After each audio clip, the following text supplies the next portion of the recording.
WTOL 11 Sports presents Big Board Friday, sponsored by Ohio Northern University. The best discoveries come from the unexpected.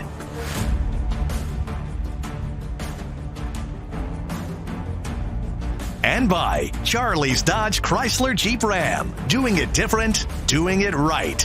By Frickers, the home for fun, food, sports, and spirits. By Absolute Mobile Glass. Nobody does it better. Nobody does it faster. Absolutely. And by Renewal by Andersen. Andersen Window Muscle. Local 419 Hustle. Now, here's Tyler Segerman. Good evening, everyone, and welcome into another edition of Big Board Friday, sponsored by Ohio Northern University. Appreciate you all for tuning in. Hopefully everyone has been able to stay warm as well. Certainly a good thing basketball is played indoors. And speaking of, the NLL Buckeye Division race is becoming a little more clear. No one has been able to defeat Perrysburg yet, but they were off tonight, which meant the focus shifted to who could still compete with them for this year's crown. Northview and Anthony Wayne still in position to make some noise, but would need a win tonight to keep that pressure on. Opening quarter winding down, Jack Schoen driving inside. He'll fire to Jacob Rowland in the corner, and fire from deep. He shall, knocking it down. Wildcats lead by 7 after the break, or after the first quarter rather. Later, Generals now with possession. They're going to move the ball around, and Cole Gass going to let it fly. He too hits nothing but net. Generals fighting back in this. Second half we go. Carson Holmes dribble, step back, matching his jersey number with the three-pointer. Team high 16 on the night for him, and Northview goes into White House and leaves with a win. Chase Bachman with more on the Wildcats' victory. Tyler, Northview jumped out to an early lead and controlled things the rest of the way with good shooting and good defense. And so the Wildcats leave White House with a win. Man, we needed this win. It was a big win. We stepped up, and we had big players that stepped up, and it was a good win. Just a great win. I mean, tough service. Got a guy coming off the injury. Kids were just relentless on the glass. They did a great job of getting back. We were really working out their transition, but getting back and making them play in the half court. I think we won the rebound battle, which was a huge concern for us. We've been playing well too, but this is definitely our signature win to this point. Just really proud of our group. Our energy was off the charts. It was great to see, especially on the road in a really tough atmosphere. Young kids, we're playing 3 freshmen and 3 sophomores in our top 7 guys.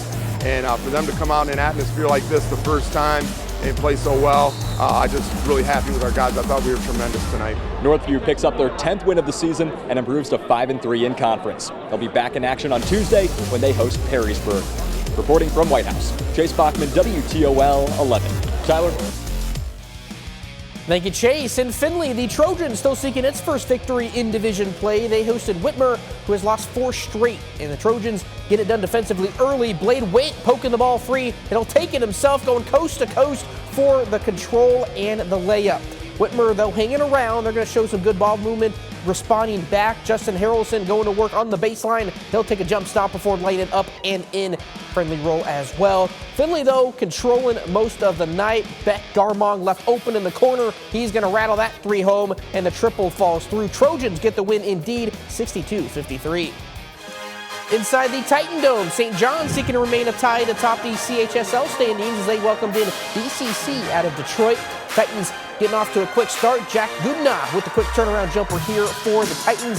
Then it's Goodnow getting it done on the other end. Check out this block from the big man. Big presence there. Back on offense we go. Coy Hammock with a backdoor cut, bucket, and the foul for the home team. That kept the momentum going. And then Hammock here going to find Race Kowalczyk up top. He'll bury home that triple. St. John's, though, falls tonight 50-41. In BC country we go. Undefeated Genoa aiming for 13-0 as they matched up with Eastwood, and they'd have no problem tonight. Second half already up big when Ryan Routson adds to it. Triple here, aids in his game high 20 points. Then how about some defense? Quarter winding down, Walter Plants rising up. Monster block into the scoreboard. He can do it all, folks. Eagles would find some success. Ben Bueller lining up from long distance and connects here, tingling the twine. Yet the only order of business in doubt, could the Comets hit that oh-so-important 67th point? Routson twins giving the students what they want. Logan scoring the layup, which results in a 6-7 frenzy inside the impact zone. Genoa does remain unbeaten as well, winning 77-46.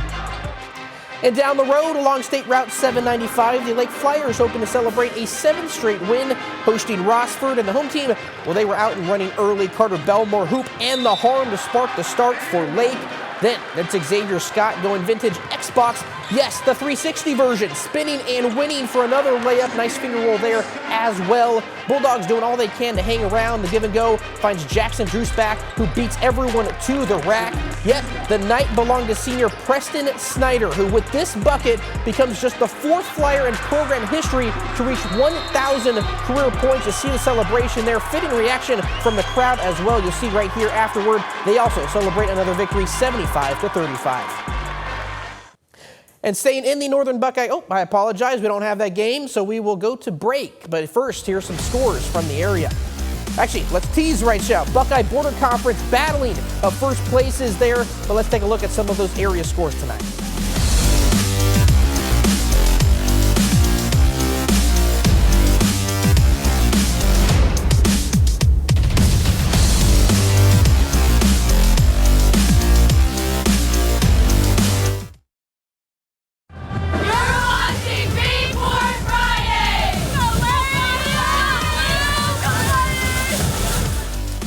Thank you to the Lake Cheerleaders. Congrats on the win tonight. Welcome back. 3 weeks remain in the high school boys basketball regular season.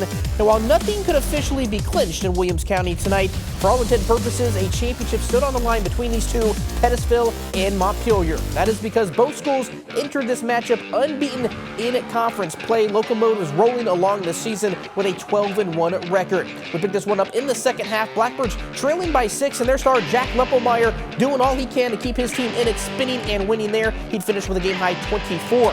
Second half, though, belonged to the home team. Kenneth Smeltzer here going to take the drive, go to the cup, and gets the bucket to go. One of 3 in double figures for the blue and white, including this guy, C.J. Fiddler. He had 21, including this go-ahead bucket here, or driving to the rack there ahead of the third quarter. And then finally, in the fourth we go, Montpelier going for the seal, and they get it here. Big Wesley Hartsock burying the triple off the feed from Fiddler, and Montpelier gets the big conference win tonight at home. They pull away 65-44. Steve Iwanek with more from the Locomotives.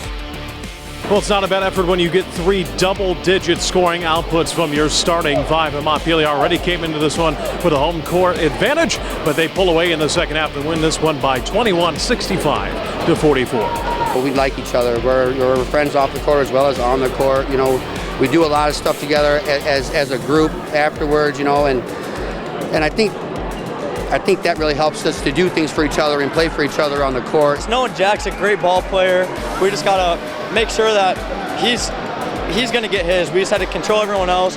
Game plan going is exactly that. It's just gotta control everyone else, and Jack's a heck of a ball player. Like I said, he's gonna get his. We still play 2-3 good teams in the BBC coming up with Eden. Next week we have North Central, and then following that, Fayette, and then an Eden team. So all 3 of those teams are, real good teams for us in the BBC. So hopefully we can continue to stay in the driver's seat after those 3 games, but we'll see how it goes. So the Locomotives, they just keep chugging along right now. That's now 9 wins in a row. They're back in action tomorrow afternoon, pending some unexpected weather at Paulding at 6 o'clock.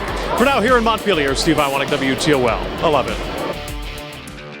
Appreciate it, Steve. To the NWOAL, Liberty Center entering the night tied for first place as the Tigers made their way into Bryan. It would be the Golden Bears getting right to work here early on. Bryce Welling with a nice move there inside for the layup. Tigers on the other end a couple possessions later. This guy on the gridiron. How about the hardwood? Harrison Cruz, muscle and all, getting the and one there to go for the old-fashioned 3-point play. Golden Bears would answer with an old and one themselves, but it would be all Liberty Center tonight as they pull away big, 72-49.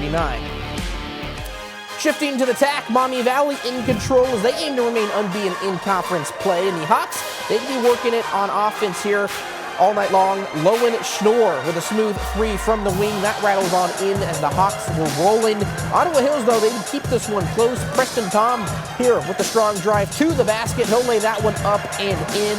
Back to Maumee Valley. Cross-court pass. We'll find Shrija Siakovic with the corner tray. The Hawks can really shoot the ball, and they prove so tonight. Then it's Say Robinson. Who do you know? A 3 for number 3. Pulling that one through. 4-point play as well as he got fouled as well. Overtime game. This one would be a thriller, but it would be Maumee Valley picking up the win 68-58. Play of the night we've now reached, and this took place back in Genoa, late stages of the game when senior Brock Matthews drills this 3 in front of his own bench. You see the reaction. That's because it's his first triple of the season. He doesn't get a whole lot of playing time, so that moment proved special, and it impacted everyone inside the impact zone, teammates, students, and of course Matthews himself. A cool moment for the Comet. Brock Matthews splashing home our play of the night. And we have the clip here. Look at this. How special, how awesome is that? Congratulations, young man. Our Big Board Friday Home Court Challenge is now in the bracket round. Top 64 schools have advanced and will now battle head-to-head each week until we crown a champion. We want to know who has the best high school basketball gym in the area, whether that be Northwest Ohio or Southeast Michigan. To vote, simply find this contest under our sports section on the WTL11 website. You can vote once per day, with the winner being determined in March, so be sure to make your selections now. One final stoppage before we wrap this show up. Still to come, Big Ten rivals colliding on the hardwood. Those highlights and more still ahead. But first, some more area high school basketball scores from across the area tonight.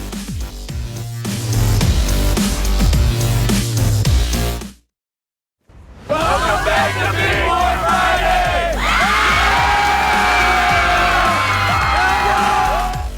Thank you to the Montpelier student section. Big win for them tonight. Welcome back. It's been 2 months since we last enjoyed Ohio State versus Michigan. And although football season is now over, fans can still relish in the rivalry through hoops. Buckeyes and Wolverines clashing for the first time this season. Michigan ranked 3rd in the country, wasting no time to get on the board as well here. Ade Mara with the alley-oop just 6 seconds in.